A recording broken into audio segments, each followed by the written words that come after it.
The modified CRISPR Cas9 systems, nuclease dCas9 and Cas9 nickase, have revolutionized genomic manipulation and modulation, without creating double-strand breaks. To understand how, let's quickly cover the canonical CRISPR Cas9 system. CRISPR Cas9 is a gene-editing technology adapted from bacterial immune systems.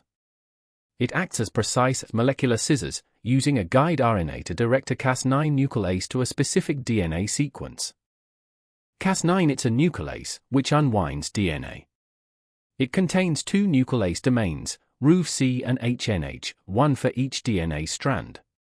It is guided to the target sequence by the sgRNA, a synthetic engineered RNA molecule that recognizes the target sequence. Cas9 scans for a canonical 5' NGG3' PAM signal, downstream of the 20 nucleotide target sequence and cuts 3 to 4 base pairs upstream of the PAM, using the RUVC and HNH domains, generating a blunt double-strand break. The cell repairs the break, often knocking out the gene.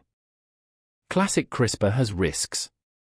Double-strand breaks are preferentially repaired in the cell by non-homologous end joining, a mechanism which frequently causes insertions or deletions, indels, instead of homology-directed repair, which occurs at a much lower efficiency, especially in non-dividing cells. Those double-strand breaks can cause unwanted mutations, off-target effects, cancer, and about 60% of genetic diseases come from single mutation.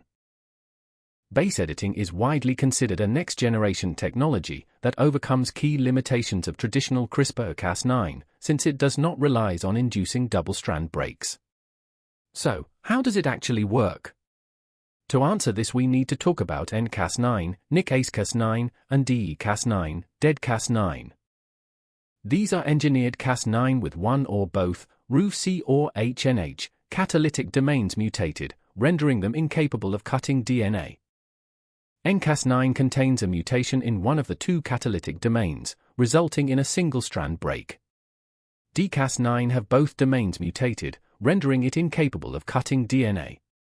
nCas9 is primarily used for base and prime editing, as it initiates DNA repair by creating an R-loop bubble to expose a single strand. While dCas9 is used for gene regulation studies, such as CRISPR interference, called CRISPRi, and CRISPR activation, called CRISPRa, but has no editing efficiency as it does not stimulate repair. nCas9 can be fused with ApoBec1 and a uracil DNA glycosylase inhibitor for cytosine base editors. This conformation converts C to T or G to A on the opposite strand. It can also convert C to G when ApoBec1 is fused with a uracil DNA glycosylase. In this case, the system uses the cellular protein XRCC1 that favors the insertion of AG.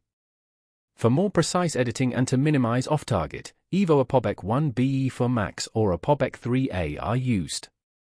nCas9 fused with TAD-A is used for AID9 base editor to convert A to G or T to C on the opposite strand. The enhanced variants TODA8E and TODA8R are used to minimize toxicity and off-target. And finally NICA, a nuclease-based technique that utilizes nCas9 to create multiple single-strand nicks near a heterozygous mutation. The system uses the unmutated homologous chromosome as a template to repair the mutation, triggering the interhomolog-homologous recombination that repairs the mutated chromosome. Now let's talk of dCas9 as tool for gene regulation. dCas9 can be fused to a repressor domain, typically CRAB, to knock down gene expression of the 90 to 99%. dCas9 binds to specific DNA target site, while the CRAB domain recruits silencing factors, leading to long-term gene silencing. When instead, dCas9 is fused with a transcription activator, like SUNTAG, VPR or MS2, it directs the transcriptional machinery to specific DNA sequences guided by sgRNA. The transcriptional activator binds to promoter or enhancer regions to initiate gene expression. Optimal activation occurs when targeting sequences around 0 to 200 base pair upstream of the transcription start site. dCas9 can also be fused to a reporter gene or tag for any labeling needs, offering higher specificity and fewer off-target effects compared to traditional methods.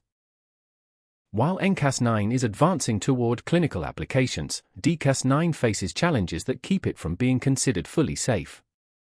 The The primary safety concerns revolve around the risk of long-term transgene expression or repression, and potential off-target binding. So, to summarize, nCas9 and dCas9 are engineered versions of the wild-type CRISPR-Cas9 nuclease, designed to avoid problems coming from full double-strand breaks. The catalytically dead version dCas9 has both nuclease domains mutated. It still binds to specific DNA sequences, but it can't cut it. It is mainly used for gene silencing and gene activation, and for imaging or epigenetic modulation. nCas9 has only one active nuclease domain and makes a single strand cut. One of its major applications is base editing, which allows precise, single nucleotide changes. There are also two more applications that I haven't covered yet: paired nicking, to create two distinct nicks, and prime editing, where Cas9 is fused to a reverse transcriptase, allowing for conversions, small insertions, and small deletions. I'll go through both of these in the next video, along with CRISPR knock-ins and knockouts. Thanks for watching, and see you next time.